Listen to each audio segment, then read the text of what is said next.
Iniciamos la campaña aquí donde comienza nuestra patria, en Ciudad Juárez. Iniciamos aquí la campaña como homenaje a este legendario Paso del Norte, donde se refugió y resistió Juárez y su gabinete en los tiempos de la lucha contra los conservadores y la invasión francesa.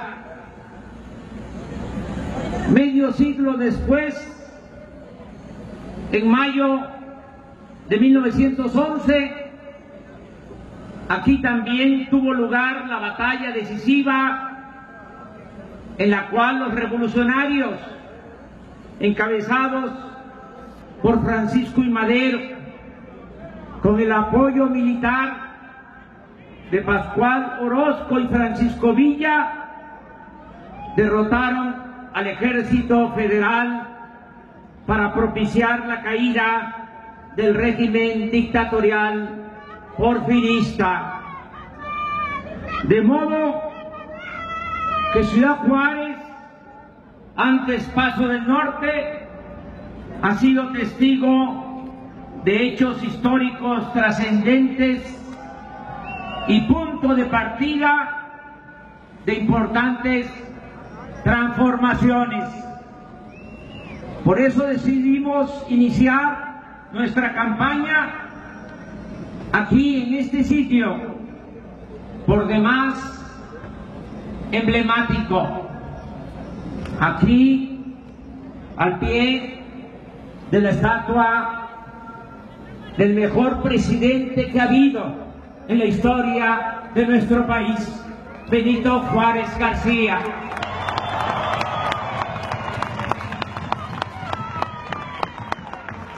Ciudad Juárez representa el pasado glorioso, también el presente de los grandes y graves problemas nacionales, y también aquí en Ciudad Juárez, como en todo México, se está expresando, manifestando la posibilidad de lograr juntos un mejor porvenir para nuestro pueblo y para nuestra nación. La situación actual en Ciudad Juárez es muy parecida a lo que sucede en el resto del país. Antes había más diferencias entre el norte y el sur de México.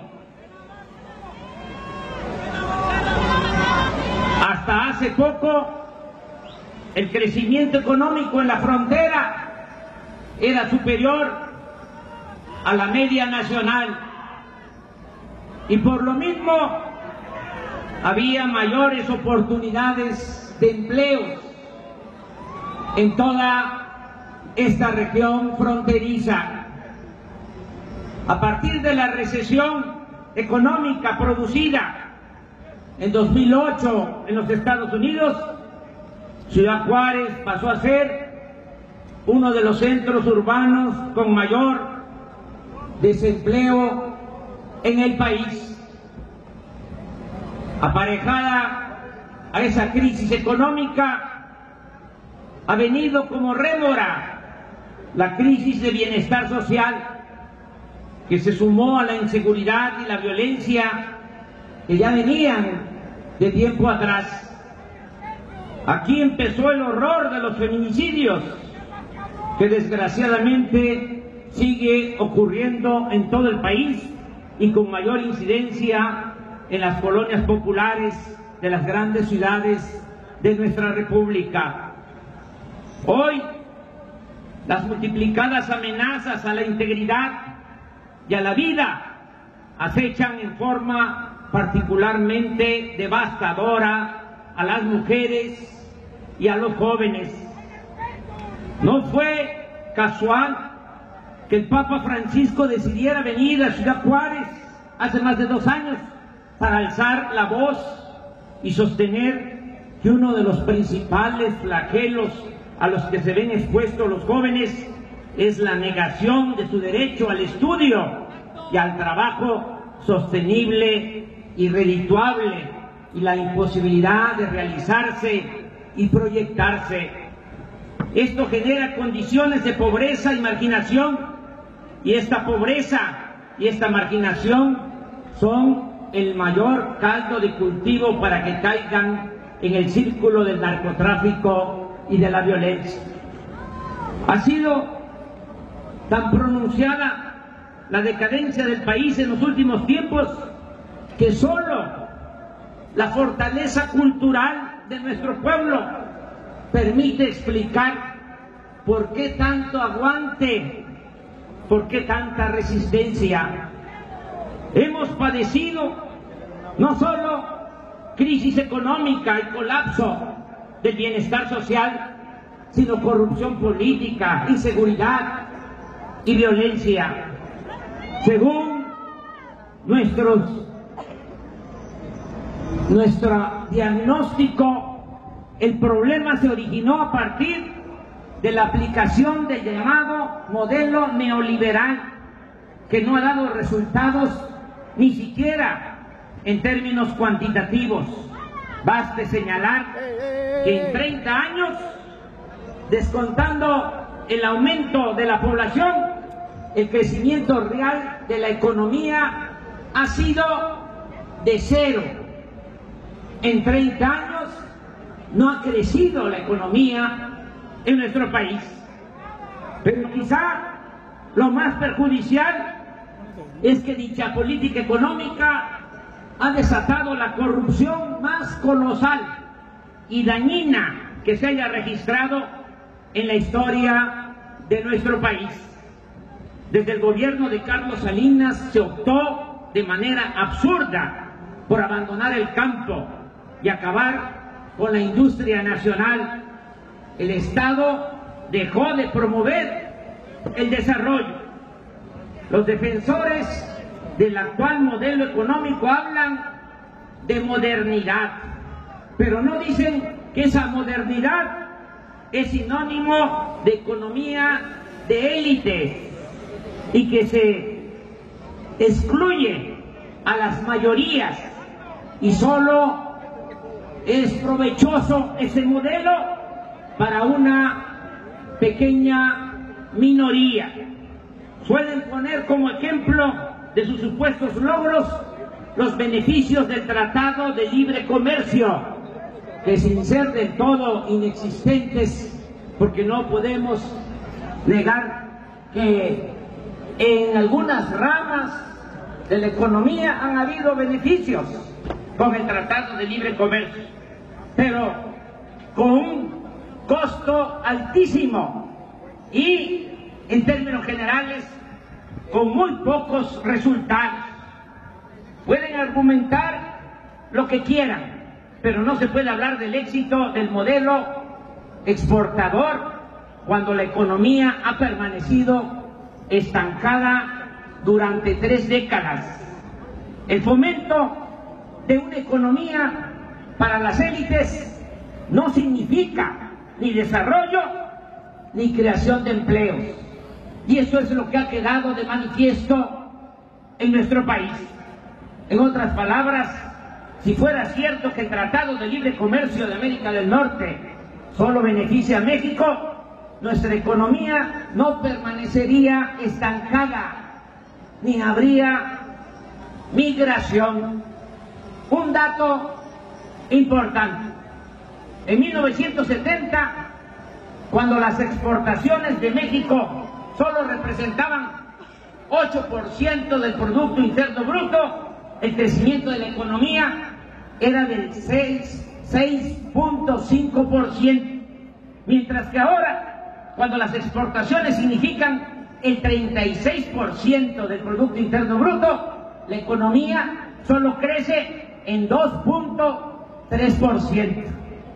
No somos, por tanto, un país que esté progresando gracias a la apertura externa, pues aunque exportamos mucho en valor, también importamos la mayor parte de lo que consumimos.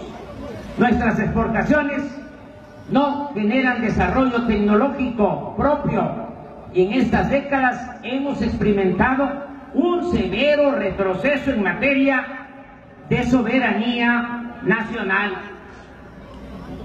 Estamos hablando, hacemos referencia a lo que supuestamente ha funcionado mejor, pero a pesar de ello, la situación económica de la gente en Ciudad Juárez y en todo México es peor que la existente hace 30 años.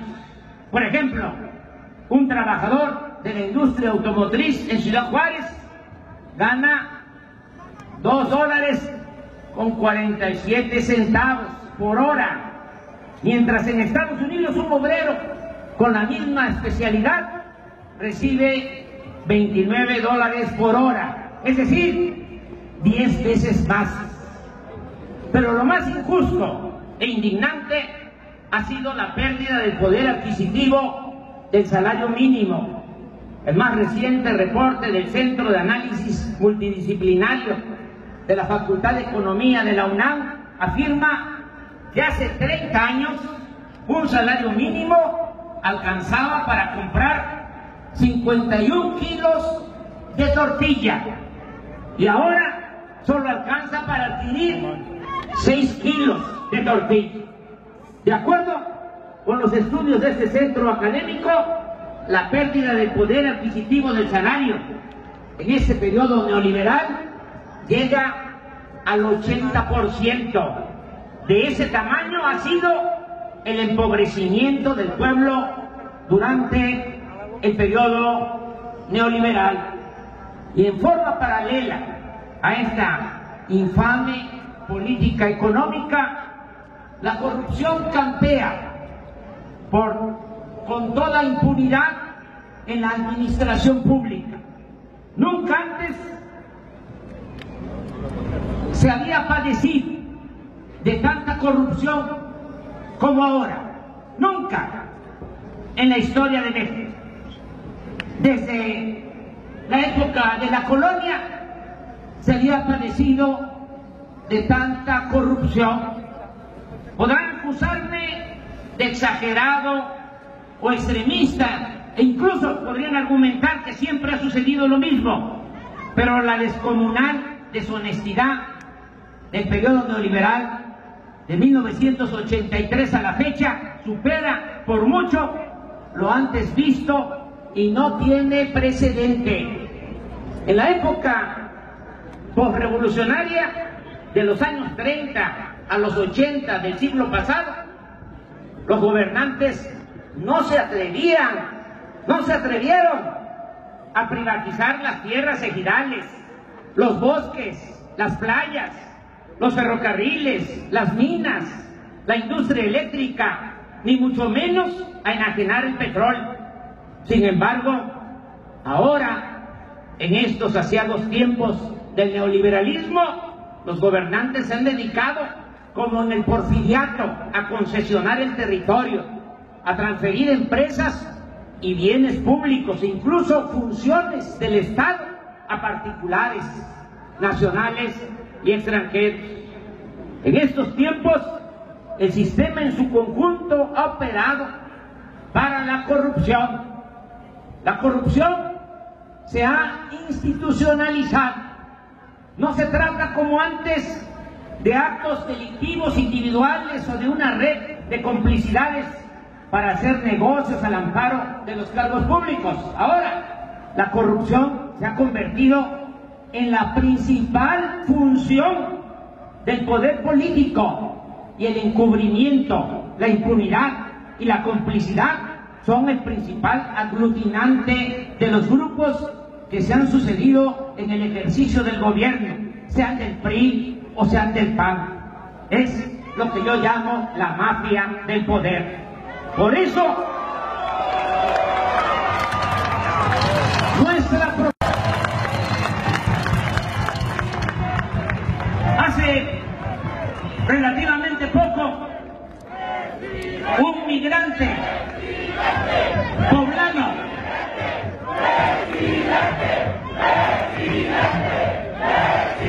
un hombre mayor,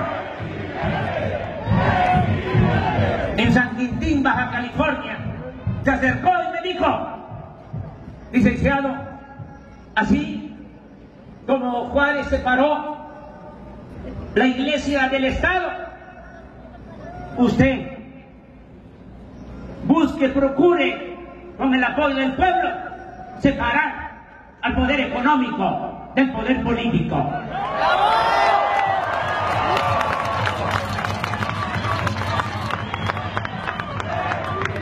Esta es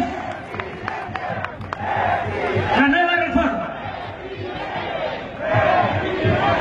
Que el gobierno deje de ser un comité al servicio de una minoría rapaz. Que el gobierno represente a todas y a todos, a pobres y a ricos, a mayorías y minorías, a creyentes y a no creyentes, a pobladores del campo y de la ciudad, a mexicanos de todas las clases sociales, de todas las preferencias sexuales y de todas las culturas.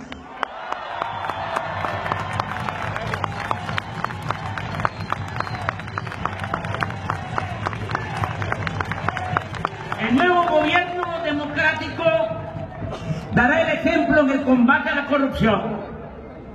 Los servidores públicos serán mujeres y hombres de inobjetable honestidad. Ninguna persona con antecedentes de enriquecimiento ilícito será invitada a participar en la función pública.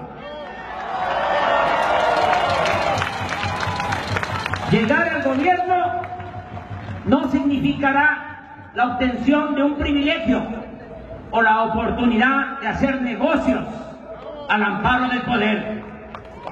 El gobierno dejará de ser una fábrica de nuevos ricos y cambiará por completo la imagen que el mundo tiene de nuestro país.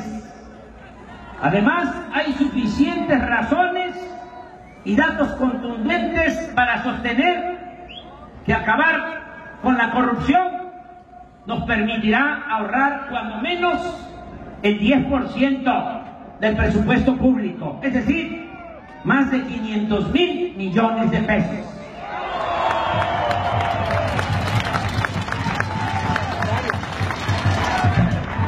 La fórmula que proponemos consiste en acabar con la corrupción para ahorrar esos 500,000 millones de pesos y también cortar el copete de privilegios que hay en el gobierno.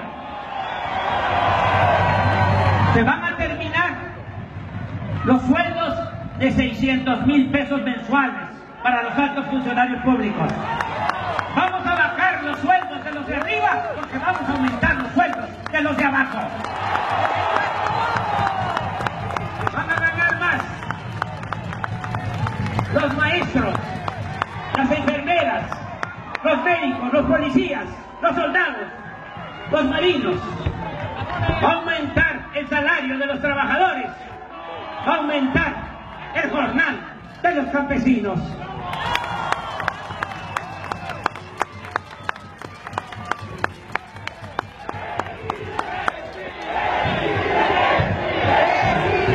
La fórmula consiste en acabar con la corrupción, acabar con la impunidad,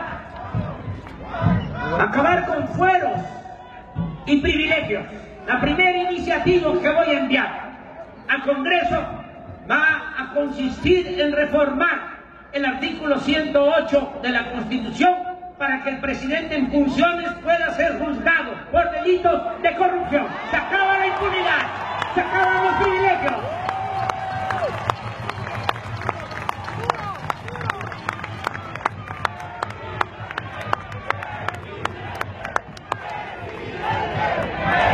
Desde el 1 de diciembre de este año dispondremos de mayor inversión pública, la cual será utilizada como capital semilla para fomentar la inversión privada y para destinar presupuestos significativos a la educación. Aquí abro un paréntesis para decirle a las maestras, a los maestros que vamos a cumplir el compromiso. Se va a cancelar la mal llamada reforma educativa.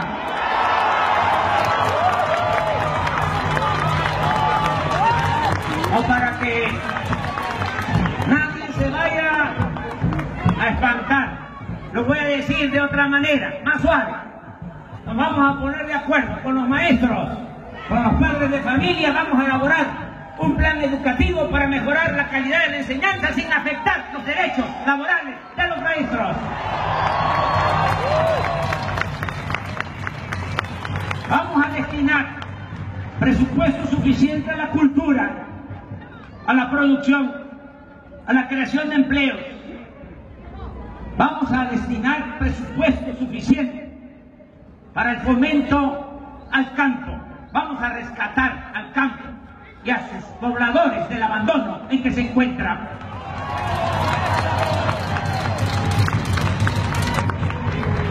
Va a haber financiamiento para programas de desarrollo regional de largo alcance, para la cobertura de necesidades básicas de la población.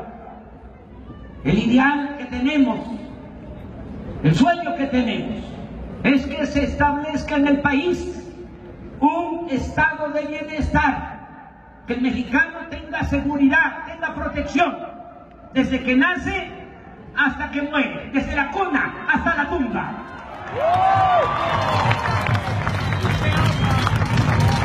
Vamos a apoyar actividades recreativas, vamos a apoyar el deporte por su importancia, no solo para el disfrute en lo personal, sino también como medicina preventiva.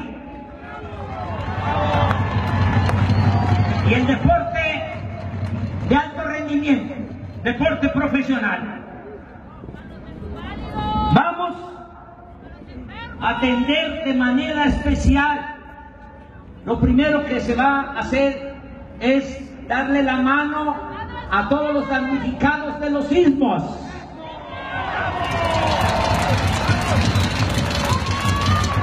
Vamos a impulsar el desarrollo regional de sur a norte,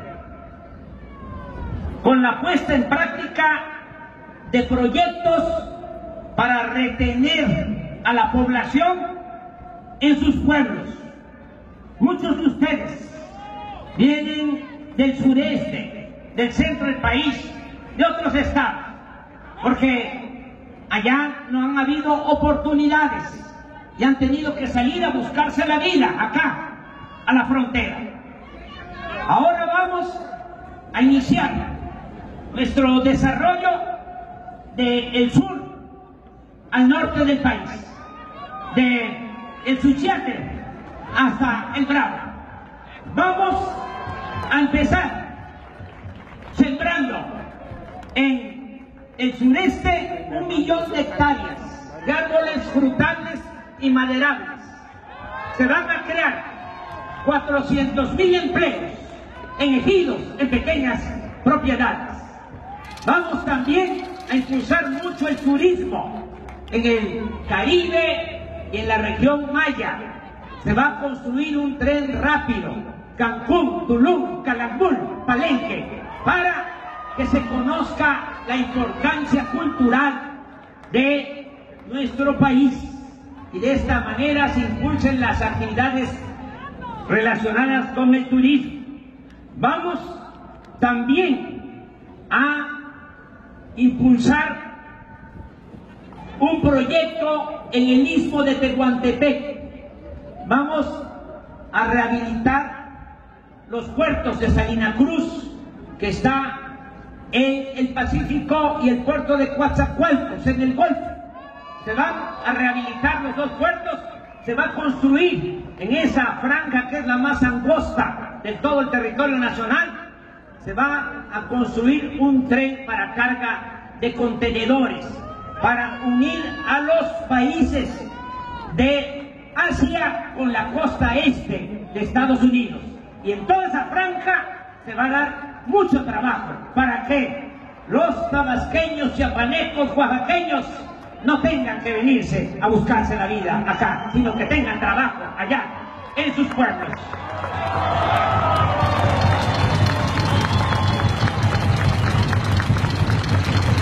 Vamos a construir 2 pistas en la base aérea militar de Santa Lucía para resolver el problema de la saturación del actual aeropuerto de la Ciudad de México. Dicho de otra forma y con más claridad, se suspenderá la construcción del nuevo aeropuerto en el lago de Texcoco. Y con ello ahorraremos más de 200,000 millones de pesos. Este proceso se llevará a cabo con estricto apego a la ley, buscando siempre el acuerdo con las compañías a las cuales se les han adjudicado contratos, garantizando el gobierno el pago a los bonos que se han emitido y protegiendo las inversiones de las AFORES. Es decir, se actuará con legalidad, se dará certidumbre y no se va a permitir la corrupción.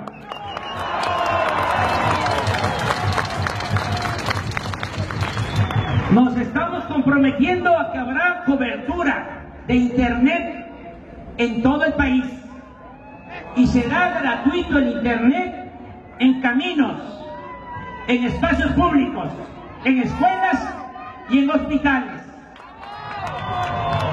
Para que se tenga una idea, hoy solo el 25% del territorio nacional está comunicado con telefonía móvil. Solo en el 25% del territorio se puede uno comunicar por teléfono celular. El 75% del territorio de México no tiene comunicación. Vamos a resolver este problema. Todo el país va a estar comunicado. Entonces sí, México va a tener comunicación por teléfono y por internet. En todo el país también se fijarán precios de garantía para los productos del campo. Se le va a pagar bien al productor, no como ahora. El productor tiene que vender barato lo que produce y comprar caro todo lo que necesita. Vamos a pagarle bien a los productores para detener la migración y lograr la autosuficiencia alimentaria. La tendencia la puedo resumir en unas cuantas palabras. La política que se va a seguir será fortalecer el mercado interno, es decir, la economía nacional, y se va a producir en México lo que consumimos.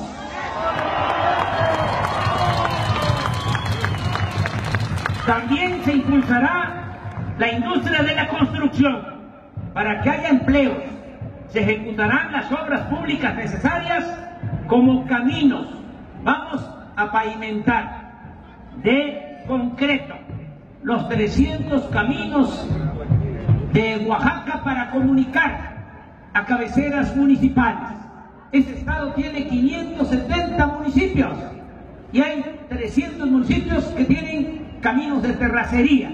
Van a ser pavimentados y no se va a hacer con maquinaria, se va a hacer con el uso intensivo de mano de obra para que la inversión quede en las comunidades, se paguen buenos salarios y al mismo tiempo se hagan estas obras que son en beneficio de los pueblos, de las comunidades. También vamos a construir hospitales, escuelas, viviendas, la introducción de servicios, el programa de transición de energías limpias y vamos a cuidar nuestro medio ambiente.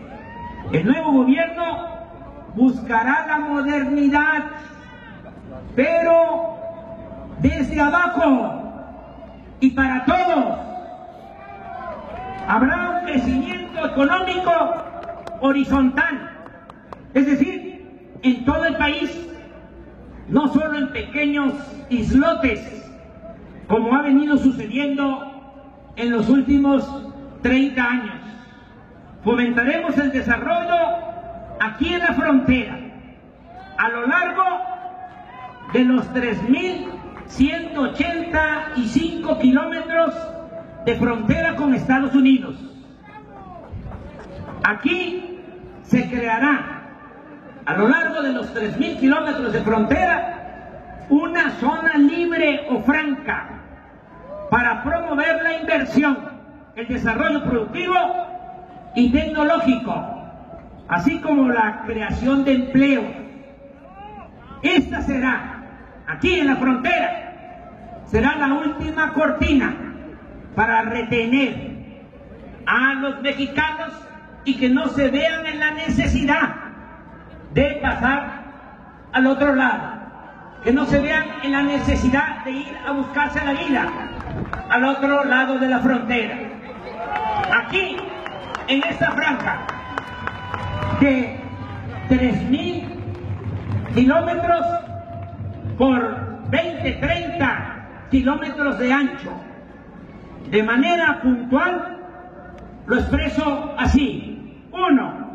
Se van a recorrer las aduanas hacia el sur, tierra adentro, de 20 a 30 kilómetros de la línea divisoria.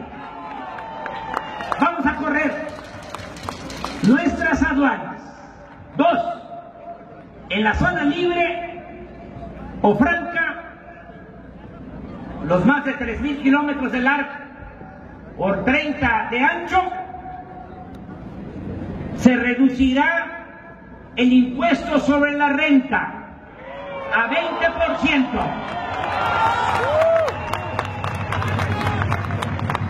3. El impuesto al valor agregado, el IVA, será de 8%.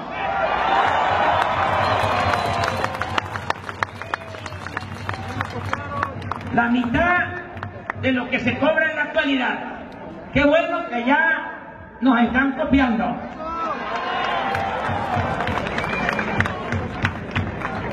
Especialmente en las ciudades fronterizas de México se aplicará la misma tasa impositiva que en el lado estadounidense, es decir, en California cobran 8.5% de IVA, en Arizona 8.2%, en Nuevo México 7.5%, aquí en la frontera con Texas 8.2%. 4. Se reducirán impuestos especiales a la producción y servicios para establecer tarifas y precios de gasolina y diésel y electricidad iguales a los de Estados Unidos.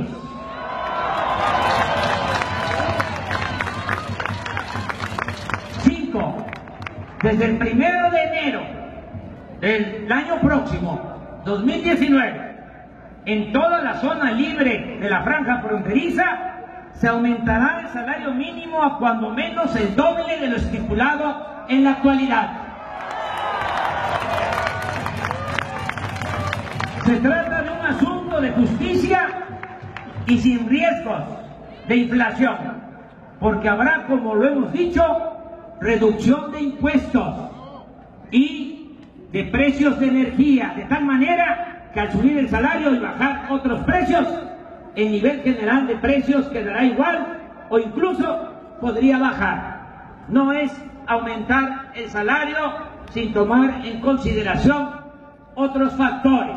Vamos a bajar los impuestos para que se aumente el salario y se reactive la economía en la franja fronteriza. 6. En todas las ciudades de esta zona libre fronteriza se llevará a cabo un plan de desarrollo urbano integral que incluirá el ordenamiento del uso del suelo. Se van a escriturar predios. Mucha gente está viviendo en sus casas desde hace mucho tiempo y no tienen papeles porque el gobierno no se ha decidido a regularizar su situación. Vamos a entregar escrituras públicas a todos los que no tienen ahora estos papeles. Se va a introducir agua potable, drenaje, pavimentación de calles, va a haber construcción de viviendas, guarderías, unidades deportivas, espacios culturales, escuelas, hospitales y obras y servicios. Añado que en todo el país, desde luego aquí en Ciudad Juárez, desde finales de este año, iniciará el programa de los jóvenes, jóvenes construyendo el futuro. A todos los jóvenes se les va a garantizar el derecho al estudio y el derecho al trabajo. También hago el compromiso de que a finales de este año aumentará al doble la pensión a los adultos mayores. Y agrego, todos los discapacitados pobres tendrán también el derecho a una pensión igual que la de los adultos mayores. Amigas y amigos, no vamos a descartar la posibilidad de convencer a Donald Trump de su equivocada política exterior y en particular de su despectiva actitud contra los mexicanos. Vamos a ser muy respetuosos del gobierno de Estados Unidos, pero vamos a exigir también respeto a los mexicanos. Ni México ni su pueblo va a ser piñata de ningún gobierno extranjero.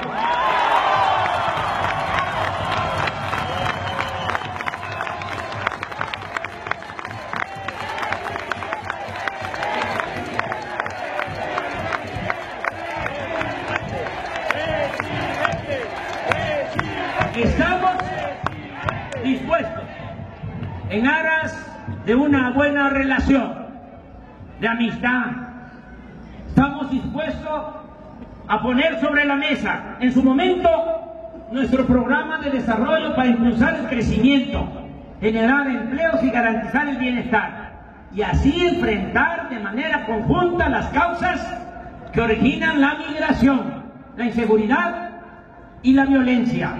Reiteramos, que se oiga bien, que se oiga lejos, no es con muros ni con el uso de la fuerza como se resuelven los problemas sociales y los asuntos de seguridad. Esos problemas se resuelven con desarrollo y bienestar. La paz y la tranquilidad son frutos de la justicia. También expreso con toda claridad que no estamos en contra del Tratado de Libre Comercio con Estados Unidos y Canadá. Sin embargo, consideramos que sería conveniente que la firma de los nuevos acuerdos se realizara luego de las elecciones presidenciales del 1 de julio, para que haya equidad y se busquen consensos, no afectar a sectores productivos de México e incluir en esos acuerdos asuntos importantes como la definición de salarios y el tema migratorio. El nuevo gobierno democrático mantendrá siempre una actitud respetuosa hacia el gobierno de Estados Unidos, pero haremos valer nuestra autoridad soberana. Defenderemos el derecho de nuestros connacionales a ganarse la vida en cualquier lugar del mundo con su trabajo honrado. Adelanto que en poco tiempo los 50 consulados de México en Estados Unidos se convertirán en procuradurías para la defensa de nuestros paisanos migrantes.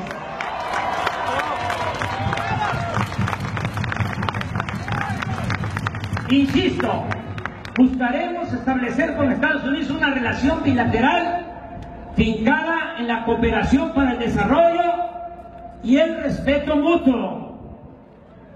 Protegeremos a los migrantes, pero al mismo tiempo aplicaremos una política en nuestro país generadora de empleos que garantice a los mexicanos trabajo, salarios justos y bienestar en sus lugares de origen, donde están sus familiares, sus costumbres y sus culturas.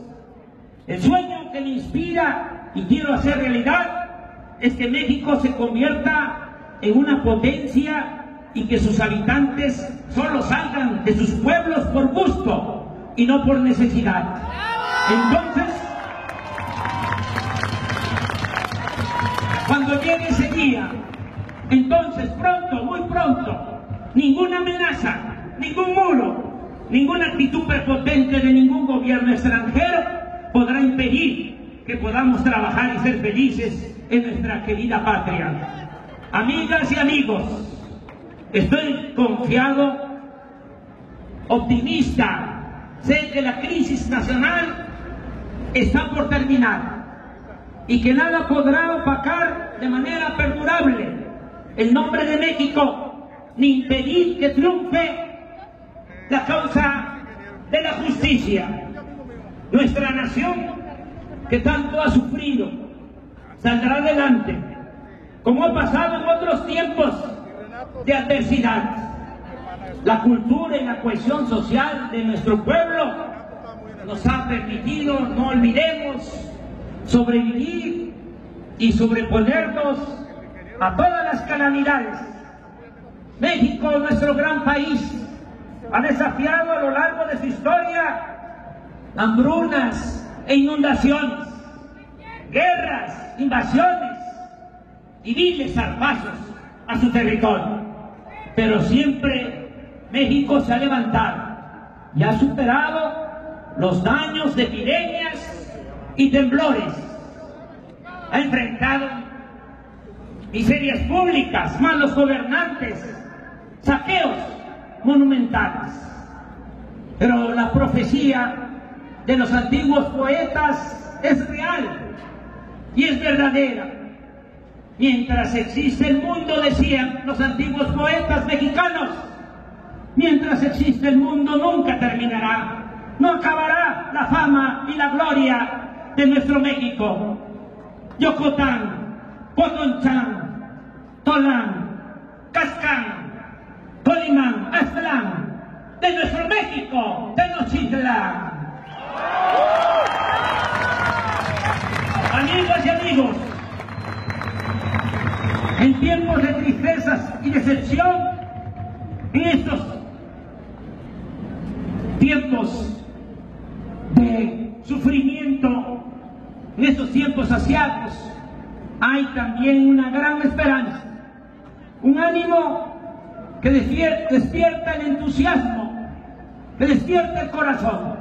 Puede ser un ideal, una utopía, algo inalcanzable, pero ya somos muchos, aquí ustedes que están aguantando el sol y millones de mexicanos más, quienes queremos la paz con justicia y dignidad, el desarrollo sustentable, el imperio de la legalidad, el bienestar, la vida buena.